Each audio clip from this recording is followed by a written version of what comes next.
Senyores i senyors, amb tots vosaltres, Estrella Fuertes. Podrem reactivar-nos a poc, però podrem aconseguir superar aquest malson que estem vivint tots des de fa 6 mesos. Obrim els teatres, celebrem la temporada 2020-2021. Gràcies.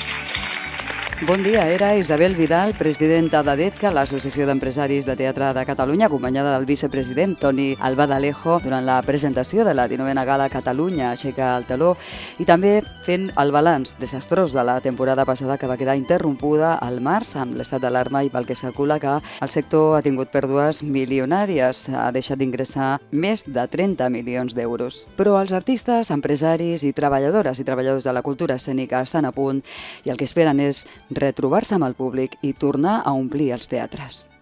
Estrella Fuertes, la clau de l'èxit. Aquest dimarts hem viscut la 19a Gala de Catalunya Aixeca el teló, presentada per la Sílvia Abril, Antonio Díaz, el MacPop, convidant al públic perquè tornem al teatre. Sílvia Abril. Us demanem una cosa. Quan us lleveu, quan esmorzeu, quan dineu, quan vulgueu, penseu, per què no? Avui sortim al teatre. Molt bona nit a tothom i gràcies. Durant la gala s'han lliurat els Premis Catalunya de Teatre en la seva tercera edició. Agustina Soler s'ha endut el Premi Honorífic i ha fet una reclamació molt necessària també pel teatre infantil i familiar. Els nostres representants polítics els hi demano sincerament, no deixin el teatre infantil. És petit com els nens, però és el futur. I sense el futur no ens queda res. Gràcies. I altres premiats d'aquesta 19a Gala del Catalunya Aixeca el teló, el Taller Castells, reconeixement al treball d'escenografia dels germans Jordi i Josep Castells. També la companyia Ruta 40, reconeguda pel seu projecte singular.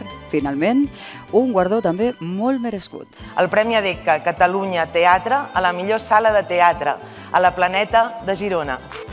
Emblemàtica sala, la Planeta, que acull el torneig de dramatúrgia que aquest any celebra el seu 10è aniversari. Un torneig d'on han sortit textos i obres d'èxit com El crèdit de Jordi Galceran i moltes altres. Moltes gràcies en nom de tot l'equip de la Sala Planeta, que ha sigut molt gran durant tots aquests anys i que crec que actualment és un equip excel·lent.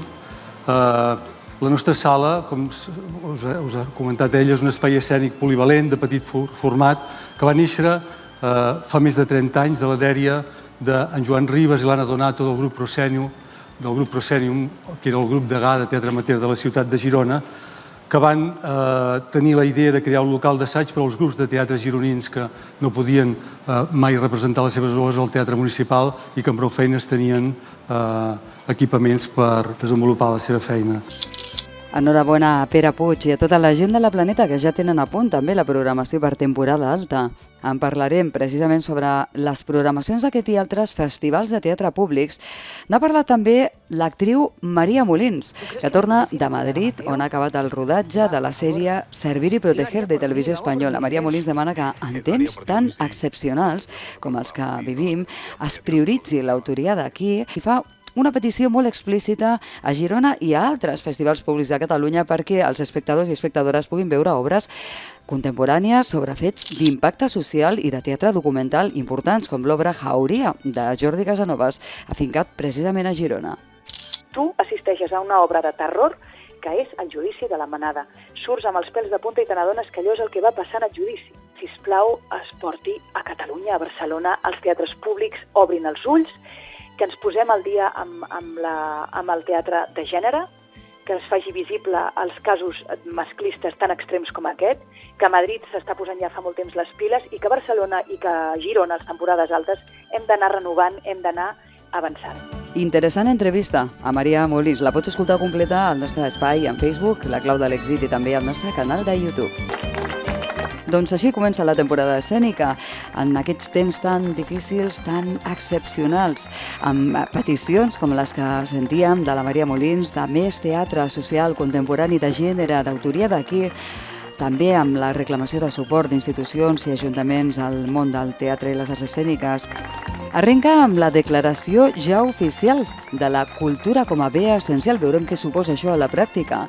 I comença també amb agraïments per part dels empresaris teatrals, als artistes que han amenitzat els dies de confinament i han resistit, i també a nosaltres, als mitjans, per ser altaveus, deia la Isabel Vidal, del que viu al sector, i el teló s'ha aixecat també, sobretot amb l'esperança i la necessitat de la gent del teatre i les arts escèniques que tornem a les sales, que tornem al teatre, perquè la cultura és segura i molt, molt necessària. La clau de l'èxit. Estrella Fuertes.